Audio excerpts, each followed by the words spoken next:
Hello, this video is about the meaning of the moon. This is another video where we go into more detail on the meaning of the planets according to vibrational astrology. So, the moon, what does it do? Let's first think about common ideas about the moon, and then we will see how those ideas that we commonly have about the moon are typical manifestations, or we can call them expressions, of what the moon actually does. So, as you no doubt know, in Western astrology, the moon is believed to be related to our moods, our disposition, habits, memories, home, and mother, and we think of the moon as soulful. You might think of some additional words that I'm not mentioning, but I think that covers a lot of the ideas that we have about the moon in modern Western astrology. So what we do in modern Western astrology is we have these associations, these experiences, personality traits, behaviors that we associate with a planet. And those are some of the things that are associated with the moon. And in Vedic astrology, the moon is the mind, which at first can sound strange, like, whoa, the moon is the mind? I think of the moon as more emotional, and Mercury is the mind. But I think that what is meant in Vedic astrology by the word mind, and keep in mind this is going through a lot of translation, and you might say a lot of hands that it's gone through to come to us. And I think what's meant by mind is not just a cognitive, logical functioning of the mind, but rather I think it's more like awareness and the mind as a whole. And as we will see, if you combine the ideas from Vedic astrology and Western astrology, they both point to what we understand the moon is doing in vibrational astrology. They both point to it, you might say, from different directions. So, to lead you into how we think about the moon in vibrational astrology, let's think about this: moods and disposition. Yes, moods and disposition are related to the moon. A lot of observations that astrologers have been making for thousands of years about the planets are accurate. Okay, but where do moods and disposition come from? Well, you can give a lot of answers to that question, but one of the answers to the question is that the moods and disposition are the result of the accumulation of experiences that become memories, and the emotional impact of those memories accumulates. So you can think of every experience that a person has had going into a memory bank, getting stored, and those long-term memories, things that go back over long periods of time, we do not remember the details of them. So if you ask me, what color socks am I wearing, I can probably remember, what without looking down at my socks, what color socks I'm wearing. But if you ask me what color socks I was wearing 3 months ago on a particular day, we don't normally remember those details. But any emotional experience, if I had a great experience, it's a little bit ridiculous, but let's say I had a cool hat on and, people noticed it or something. So the emotional impact of it, the circumstances, this creates an emotional tone. Over time, our moods and our disposition are a kind of emotionally stored memory. It's one way to think about it, and I think it's the way that the moon is operating that we see when we interpret astrology charts. So, you can think of it like this, as I have in this last part of the slide. Over time, what happens is we have now. We have what we're experiencing. You're listening to this and watching this tutorial videos. We have now. That's my experience. And then after the experience is over, it goes back into my memory. I have a memory that can draw back on those past times. And then as it goes further and further back, as time moves on, a lot of my experiences become deeply embedded feelings that affect my disposition and moods. Now, I'm not saying every single thing. We do remember details, lots of little details, but I think it's pretty obvious that a lot of our memories get stored in a way that affects our mood and disposition. So our moods and dispositions are literally the past reflected into the present. They are a kind of emotional memory that is exhibited in the present. So those past experiences get reflected into the present as our moods and our disposition. And the moon is associated with memory, so it's consistent. The moon is related to memory, both deeply embedded, emotionally stored memories and all kinds of memories. And what the moon does, according to vibrational astrology, is very similar to what it actually physically does. The moon, as we see it, like in this image here, say a full moon at night, what we're actually seeing is that it's reflecting the light of the sun. So the moon retrieves the past and presents it to us. There it is, in just a few words. That is what the moon does. It retrieves the past and presents it to us. That's called memory. Without memory, there's very little to life. You would just have the current moment.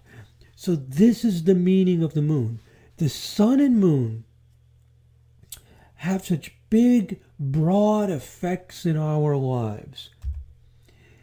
So what the moon does astrologically is it is the process of retrieving the past. Moods, dispositions, and memories are expressions of this process. So what we're doing in vibrational astrology is we're saying what the moon does astrologically is it regulates. You can almost say controls, but that's too strong of a word. We can say regulates our ability to retrieve the past. And without the moon, there's no awareness. Because suppose there was no moon or no process in life to help connect us to the past, and we had only the function of the sun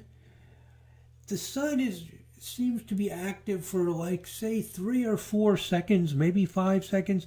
The sun is connecting us to the present so we can experience things. So maybe, we're up on a balcony of a building and we're looking out on a field and maybe some mountains in the distance. Maybe there's a river, very beautiful scene. That's what we're experiencing. That's what we see. That's the sun. We experience it. We see it. And if there was no moon, 10 seconds later, we wouldn't remember what we were just looking at. So we would turn our heads to the right, and now we're looking at a certain tree, and we have forgotten that there's a river down there, that there's a garden, that there's a sunset that we see to the left of our view. 5 or 10 or 15 seconds later, it would be gone. All we have is our current experience. So that's what the moon does. Some of you may be thinking there's certain kinds of mental illness where that happens, or states of mind where people cannot remember what was happening 5 or 10 seconds ago. You can think of that as the function of the moon has disappeared. It's disappeared. So that's what the moon does. So we think of the moon in broad archetypal terms in astrology. So in, say, modern Western astrology, we say the planets are archetypal, and the moon is this archetypal phenomenon that can get involved in so many different things. Well, that makes sense, because what the moon is doing is it regulates our ability to connect with the past.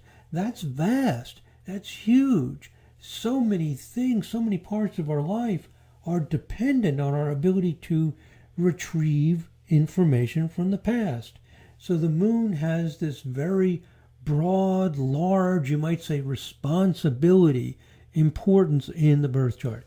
Accessing the past, allowing us to be aware of the past, not to be just caught in the present moment.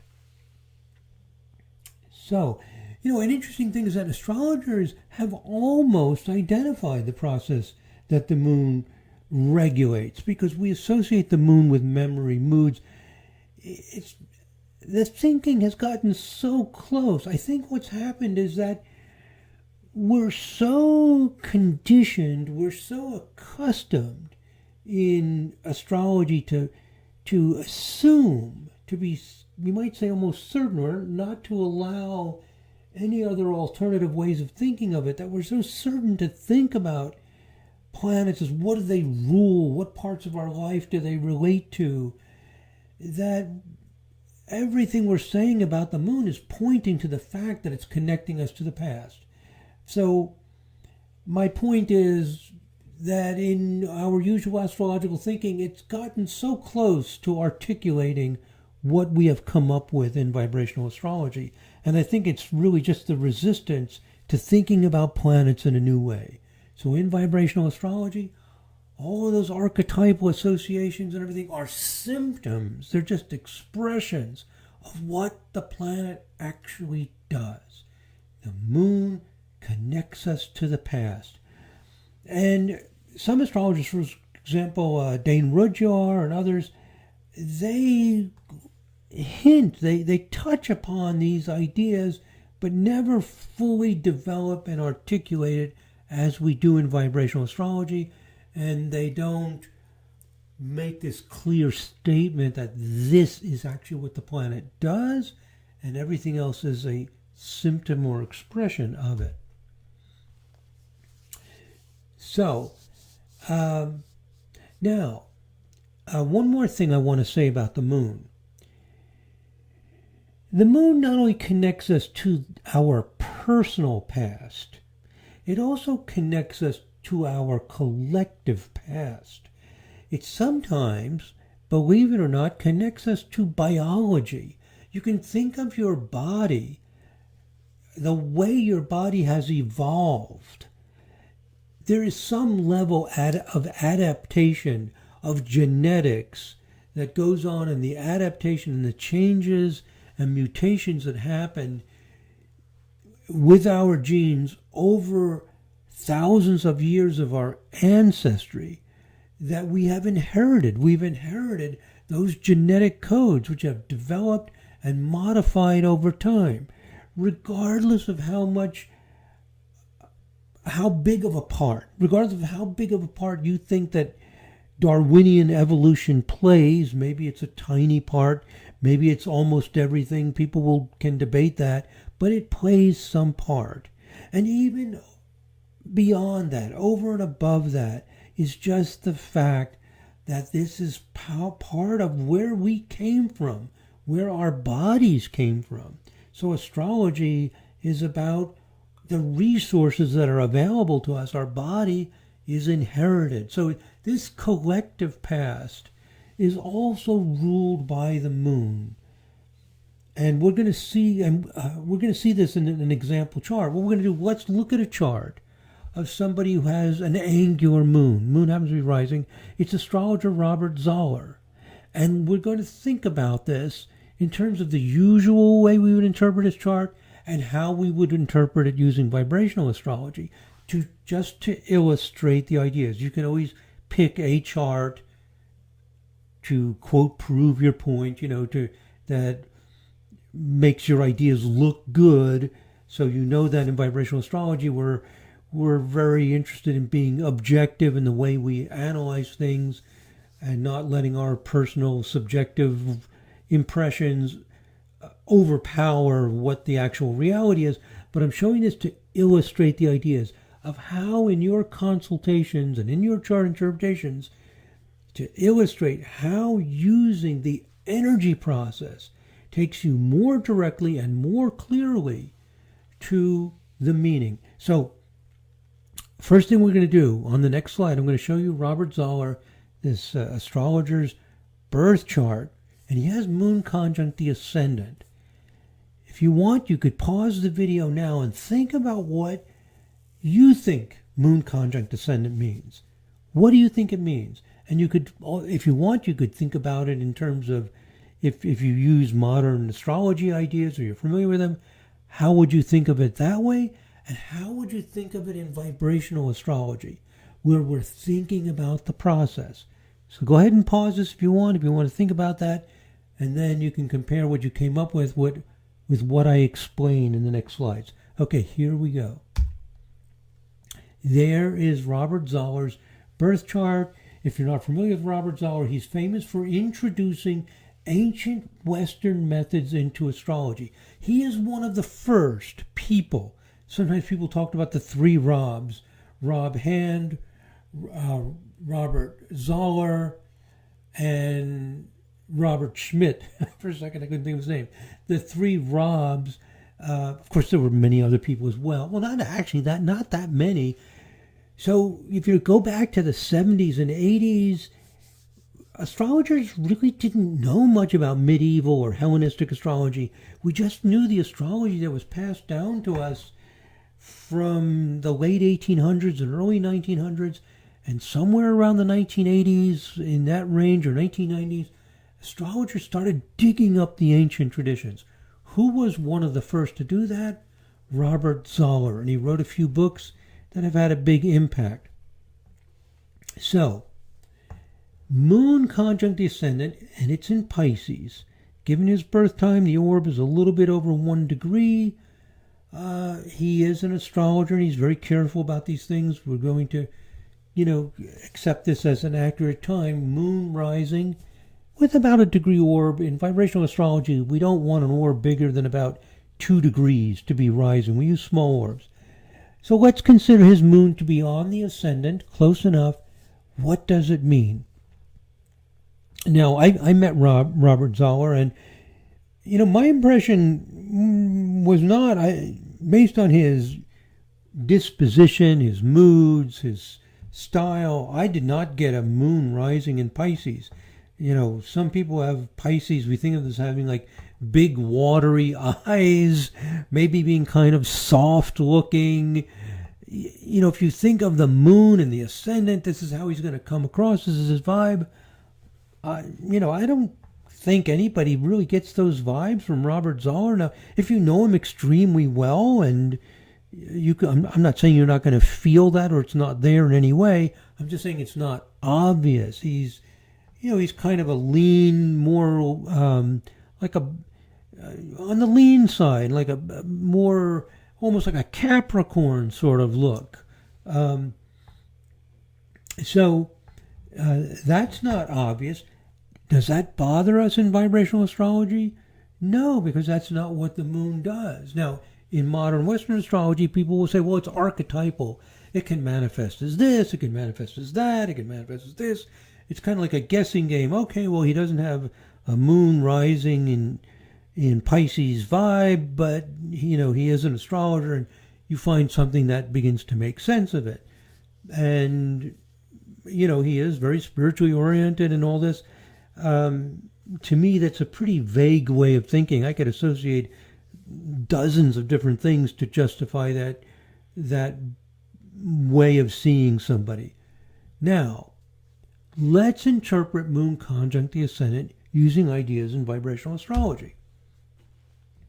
So the ascendant is how you share things, how you bring things out, how you want to connect with the world.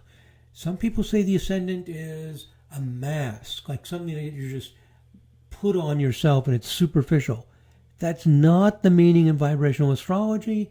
It also does not fit some of the ancient astrology meanings as well, where in some of the ancient Western astrology, they say the ascendant is like the rudder of a ship. It's like directing your way through life. In Vedic astrology, everything's built around the ascendant in a lot of ways. You have basic 12 types of charts based on the 12 different ascendants. So the ascendant is not just some superficial mask. It's a way that we want to meet the world, what we want to bring, what we want to share, what we're seeing is going on in the world around us, and what's important to us to bring to the world. So, moon conjunct the ascendant means you want to share the past with others. You want to highlight the importance of the past. That's what it literally means. So in vibrational astrology, you can remove all of the associations, all of the words that come to mind. Just think about what the moon is, first and foremost. Then you can go off into those areas if you want to. But if you stick to what the moon does, it brings the past out. Now the past, with the ascendant, what I've noticed, especially recently, is, and I'm not sure why, I'm not sure if this always happens, but the moon conjunct the ascendant seems to often be the collective past. As I mentioned before, like our biological ancestry or our cultural roots. It's what we've all inherited.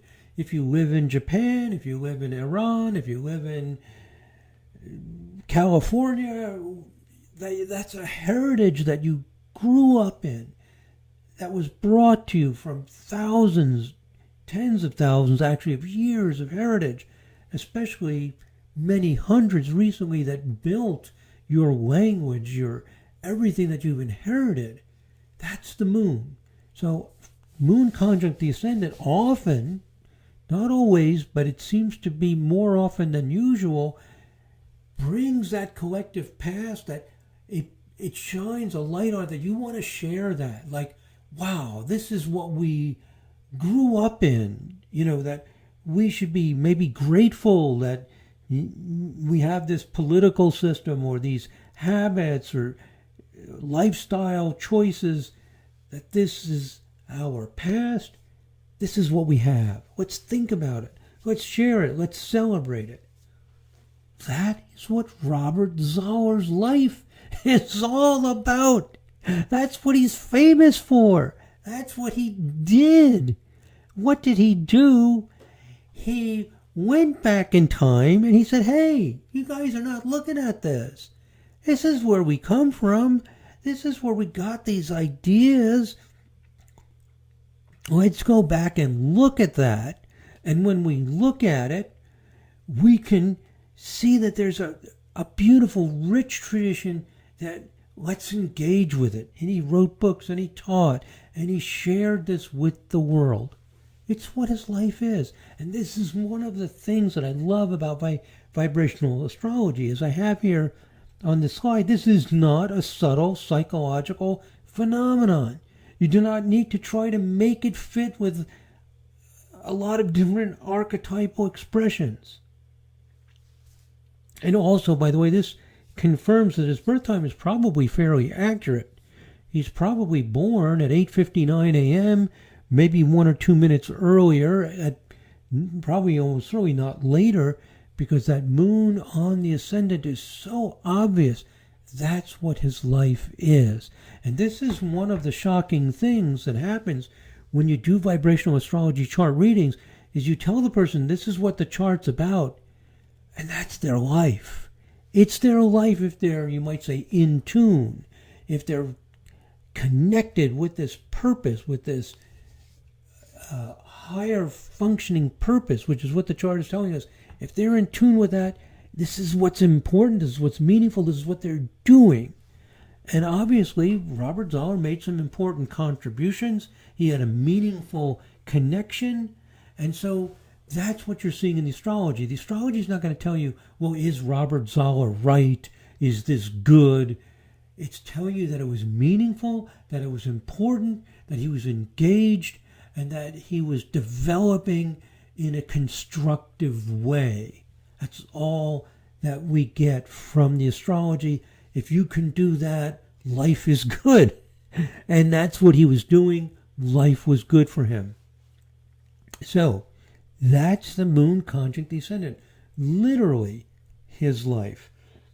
Now, if we want to understand this more, and of course we do, we can look at the sign, Pisces. We can, if you're a modern astrologer or a Vedic astrologer, you look at the ruler of Pisces, and you have certain ways to get into more detail. In vibrational astrology, one of the first things we do is we look at the aspects. You see that moon is quincunx Neptune. it's also quincunx Pluto weekly. There's that thin line. Neptune and Pluto are sextile. That's a yod configuration, quincunx sextile. In vibrational astrology, we use small orbs for these, so you don't see them extremely frequently. And look at the midpoint structure. Over here, I've copied and pasted from the midpoint structures. Moon is opposition to Neptune, Pluto, midpoint, 17 minutes. So this Moon, Neptune, Pluto, it's a strong midpoint structure, plus there are aspects involved, the quincunxes. Neptune and Pluto are tremendously affecting the moon. What does that mean? Again, in vibrational astrology, we'll go to what the energy process of Neptune is, the energy process of Pluto, and we will describe it as a dynamic process rather than hunting around for associations like, oh, the new Neptune is psychic and it's an imaginative and blah, blah. We just think about what is Neptune doing. You end up with usually some very similar ideas, but those differences can make a big difference. So, Moon conjunct the Ascendant with vibrational astrology, bam, we nail, we zero and target right in on what it actually is, and rather than some possible ways it might manifest. Okay, so looking at this Moon opposition Neptune-Pluto, what does it mean? It means that going into the mood, feelings, dreams, and aspirations and cultural inspiration is extremely important. So this going back into the past is not just a cerebral analysis. Of course, he did that. He found out how important Arabic parts are and other things in ancient astrology. But it's also the dream, the magic, the vision of this past, of a glorious past. It's like uncovering a lost, will be an exaggeration to say paradise, but a lost beauty. And this works into his whole philosophy about how beautiful, how wonderful this ancient way of thinking is. So he's really entered a kind of time machine to see the magic and mystery of the past. This fascination. Neptune is fascination. It is imagination. It is a sense of magic. It's not necessarily psychic, spiritual, etc. It's that feeling of, wow, this is really inspiring. And he's entering into that world almost like you've entered a time machine. Not only does he bring up the past, but he takes us on a time machine back into the past. And now we have thousands of astrologers who are practicing these ancient methods, and they have gone into a time machine, emulating how life used to be as a working astrologer. And with a sense that this is exciting, it's their dream to do this. So he dives into the heart and soul of our heritage. He lives it. He breathes it. This is not just cerebral. Now notice he has, by the way, in his chart, Mercury's opposition Saturn with a 46-minute orb in vibrational astrology. We have this idea that any aspect in the natal chart, especially a hard aspect like an opposition that has less than a 1-degree orb, is fundamental to the way the person works. He is an analyst. He is breaking things down. But what is he an analyst of? Is he an accountant? Is he a software engineer? No. He's moon rising. He's going back into the past. He's finding out what the details are. He's comparing and contrasting and coming up with facts and information and clear analysis and rules about it, because he is a Mercury-Saturn kind of person. Sun, Mercury, Saturn are all tightly connected. So Saturn's at the Sun, Mercury midpoint and so on. So there you have the essence of who a person is in the powerful planetary configurations, and going right to it based on what the energy process is. And this is how we've come to these conclusions about energy process. It was back in the 1970s, I interviewed many thousands of people and then began consulting. And I found that if I went right to that energy process, oh my, wow, it just bam, went, right to the heart of what was important to the person. So this is to illustrate to you and show and demonstrate why we use these energy processes and how important they are in the practice of astrology. So, as I mentioned before, Moon, Neptune, Pluto is a weak yod configuration. This adds more to the power of the midpoint structures. And if we look at harmonic patterns listing number 9, we find out that Moon is opposite Neptune, Pluto in a 31st harmonic. You know what? I could bring that up. I don't know if I'm prepared to bring it up. I should have had, I don't even have the series program running.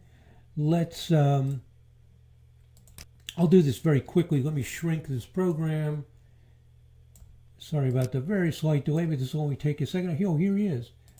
I've still got him up here. Robert Zoller, and here is harmonic patterns listing number 9. You just go to listings and then harmonic patterns listing, select number 9, and then you get this list.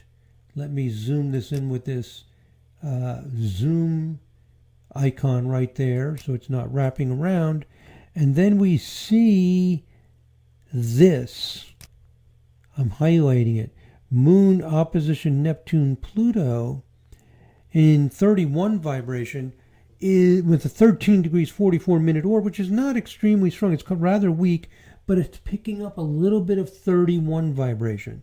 This is how we get more information. So going back to the PowerPoint, this Moon, quincunx Neptune and quincunx Pluto is also, in addition to being a weak yod pattern and a strong midpoint, also has some 31 vibration qualities to it. And when we look at his 31 vibration chart, which I have selected, that's handy. Let me stretch this a little bit so it's a little bigger. There you go. You will see the Moon, Neptune, and Pluto are from Moon to Pluto to Neptune is stretching stretching about the 13 degrees that we were talking about. Let me go back to his natal chart, Robert Zoller, natal chart, and this listing that tells us the Moon, let's see, it takes a second to come up. Let's go over this again. Moon at Neptune, Pluto has a 14 degree orb, almost 14 degree orb in the 31 vibration chart. Let's look at that again. When we go to the 31 vibration chart, we see that the Moon, Neptune, and Pluto are within the 14 degrees. So there we have it. Let me clear everything. It's kind of a mess. Read that in again, Robert Zoller, and the 31 vibration chart. Harmonic chart. 31. And Moon, that's what I was doing wrong. I was looking at Mercury. Moon to Neptune. Moon to Neptune is just under 14 degrees. So there it is, Moon, Neptune, Pluto. And now what we're seeing is that Mercury is also involved. So there's also a Mercury, Moon, Pluto as well, and it spreads only 9 degrees.